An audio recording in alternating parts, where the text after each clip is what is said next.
ಇವತ್ತು ನಾವು ವಾಂಗಿನಲ್ಲಿ ಉಪ್ಪಿಟ್ಟು ಹೇಗೆ ಮಾಡೋದು ಅಂತ ನೋಡೋಣ. ಯೂಶ್ವಲಿ ವಾಂಗಿ ಬಾತ್ ಮಾಡಿರ್ತೀರ ನೀವೆಲ್ಲ. ಇದು ವಾಂಗಿ ಉದ್ದ ಪರ್ಪಲ್ ಬದನೆಕಾಯಿ ಹಾಕ್ಬಿಟ್ಟು ಉಪ್ಪಿಟ್ಟು ಮಾಡೋದು ನೋಡ್ಕೊಳ್ಳೋಣ. ಫಸ್ಟು 1 ಕಪ್ ರವೆಗೆ ತುಪ್ಪ ಹಾಕ್ಬಿಟ್ಟು ಚೆನ್ನಾಗಿ ಹುರ್ಕೊಳ್ಳೋಣ. ನಾನಿಲ್ಲಿ ಬನ್ಸಿ ರವೆ ತೊಗೊಂಡಿದ್ದೀನಿ. ತುಪ್ಪದಲ್ಲಿ ಚೆನ್ನಾಗಿ ಹುರ್ಕೊಳ್ಳೋಣ. ಅದು ಚೆನ್ನಾಗಿ ಹುರಿದಾದ್ಮೇಲೆ ಇನ್ನೊಂದು ಬಾಣಲೆಗೆ ಎಣ್ಣೆ ಹಾಕ್ಕೊಂಡು, ನಾನಿಲ್ಲಿ ಸ್ವಲ್ಪ ಜಾಸ್ತಿ ಕ್ವಾಂಟಿಟಿಲಿ ಮಾಡ್ತಾಯಿದ್ದೀನಿ, ಹಾಗಾಗಿ ಎಣ್ಣೆನೂ ಸ್ವಲ್ಪ ಜಾಸ್ತಿನೇ ತೊಗೊಂಡಿದ್ದೀನಿ. ನಿಮಗೆ ಹೇಗೆ ಬೇಕೋ ಆ ರೀತಿಯಲ್ಲಿ ತೊಗೊಳ್ಳಿ. ಒಂದು ಬೇಸಿಕ್ ಒಗ್ಗರಣೆ ಹಾಕ್ಕೊಳ್ಳೋಣ. ಇವಾಗ ಸಾಸಿವೆ, ಕರಿಬೇವು,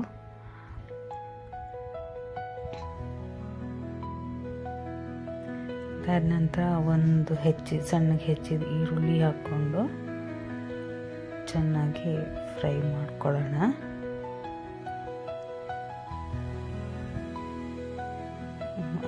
ಈರುಳ್ಳಿ ಸ್ವಲ್ಪ ಮೆತ್ತಗಾಗ್ತಿದ್ದಂಗೆ ಟೊಮೆಟೊನೂ ಹಾಕ್ಕೊಂಡು ಫ್ರೈ ಮಾಡ್ಕೊಳ್ಳೋಣ. ಇದಕ್ಕಿವಾಗ ಹೆಚ್ಚಿದ ಬದನೆಕಾಯಿ, ಉದ್ದ ಬದನೆಕಾಯಿ ತೊಗೊಂಡಿದ್ದೀನಿ. ಇಲ್ಲಿ ಸ್ವಲ್ಪ ದೊಡ್ಡಕ್ಕೆ ಹೆಚ್ಕೊಂಡಿದ್ದೀನಿ, ಅದಕ್ಕೆಂದರೆ ಬೆಂದ ಮೇಲೆ ಫುಲ್ಲು ಮುಷಿ ಆಗಿಬಿಡತ್ತೆ, ಅದು ಮೆತ್ತಗೆ ಆಗಿಬಿಡತ್ತೆ ಅಂತ. ಇದನ್ನು ಸ್ವಲ್ಪ ಉಪ್ಪು ಹಾಕ್ಕೊಂಡು, 1 ಸ್ಪೂನಷ್ಟು ಉಪ್ಪು ಹಾಕ್ಕೊಂಡು ಹಬೆಯಲ್ಲೇ ಬೇಯಬೇಕು. ಅದು ನೀರೇನು ಆ್ಯಡ್ ಮಾಡಬಾರ್ದು. ಹಬೆಯಲ್ಲೇ ಚೆನ್ನಾಗಿ ಬೇಯಲಿ. ಮುಚ್ಚಳ ಮುಚ್ಚಿ ಅದನ್ನು ಒಂದು 5ರಿಂದ 10 ನಿಮಿಷ ಬೇಯಿಸ್ಕೊಳ್ಳೋಣ.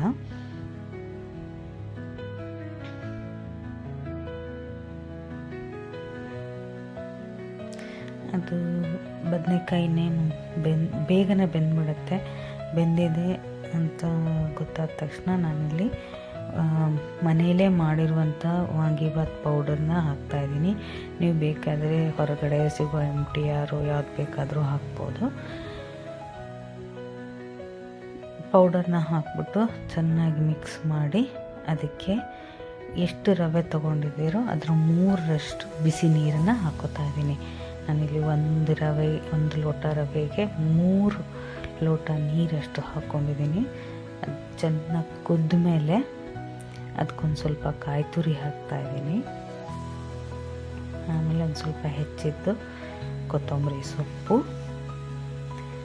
ಕುದ್ಮೇಲೆ ರುಚಿ ನೋಡ್ಕೊಳ್ಳಿ, ಉಪ್ಪು ಬೇಕಿದ್ರೆ ಹಾಕ್ಕೊಳ್ಳಿ, ಖಾರ ಪುಡಿ ಬೇಕು ಅಂತ ಅನಿಸಿದ್ರೆ ಹಾಕ್ಕೊಳ್ಳಿ. ಆಮೇಲೆ ರವೆ ಹಾಕ್ಕೊಂಡು ಚೆನ್ನಾಗಿ ಗುಟಾಯಿಸ್ಬೇಕು. ಎಲ್ಲೂ ಗಂಟಾಗಬಾರ್ದು.